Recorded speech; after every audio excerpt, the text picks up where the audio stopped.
Hello everyone, welcome to my channel Piku's world. চলে আসলাম তোমাদের সাথে আরও একটা ব্লগ শেয়ার করতে। তো ব্লগটা স্টার্ট করলাম একদম সন্ধ্যে 7টা থেকে। তো এখন যাব হচ্ছে আমরা আনপ্ল্যান্ড বিয়েবাড়িতে। আনপ্ল্যান্ড বলার কারণ এটাই যে এমন কিছুই ভেবে রাখিনি, কি শাড়ি পরবো, কি সাজবো, তাই বললাম যে এটা একটা আনপ্ল্যান্ড বিয়েবাড়ি।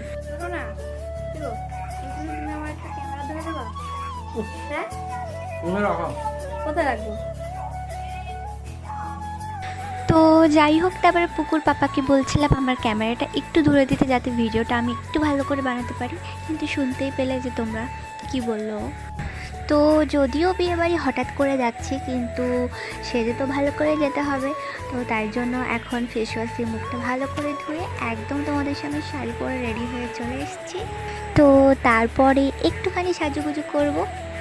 আর আমার কাছে মেকআপের তেমন কিছুই জিনিস নেই, আর সবার মতো এত ভালো মেকআপও আমি করতে পারি না।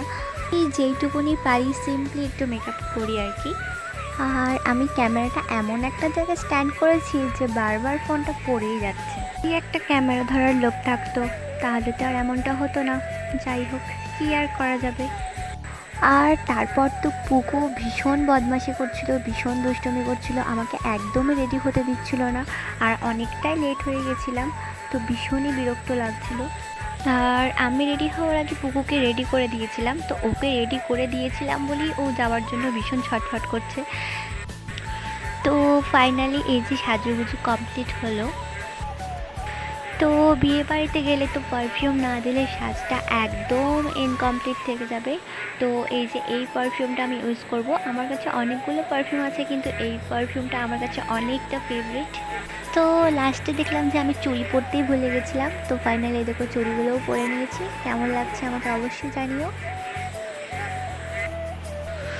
তো ফাইনালি বেরিয়ে পড়লাম আমি, পুকুর ঠাম্মি আর পুকুর পাপা। সে তো যাবে না, সে কোথাও যেতে একদমই নারাজ। তো সে এখানে ড্রাইভার হয়েছে আমাদের।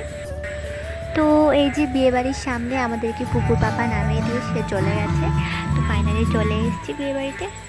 তো সেখানে যাওয়ার পরে একটু বসে আশেপাশে যে কথাগুলো শুনতে পাচ্ছিলাম তোমাদের সাথে একটু আমি শেয়ার করি।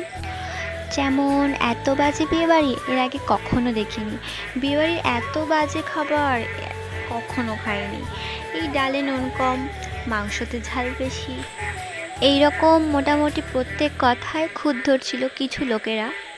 তো তাদের উদ্দেশ্যে আমি বলতে চাই, তো এই ধরনের কথাবার্তা বলে নিজের মূর্খতার পরিচয়টা প্লিজ দেবেন না। আর হ্যাঁ, মূর্খতা বলতে আমি কিন্তু কাগজ কলমের কথা বলছি না, মূর্খতা বলতে বলছি আপনার বিবেকটাকে শিক্ষিত করুন।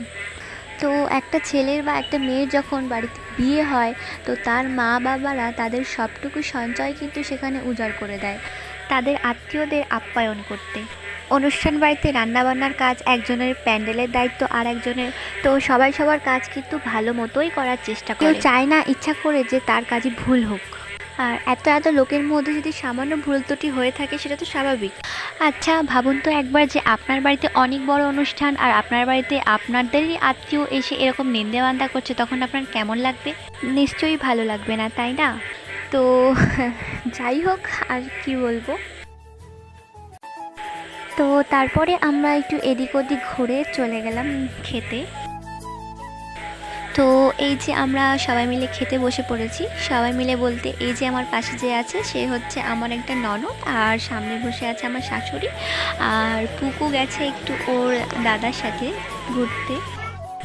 তো তারপরে মেনুতে ছিল salad, fried rice, chana masala, সাদা ভাত, ডাল, পটল চিংড়ি, তারপরে চিকেনে ছিল, মাছও ছিল, পাঁপড় ছিল, চাটনি ছিল। তো মোটামুটি আরও অনেক রকম মেনু ছিল।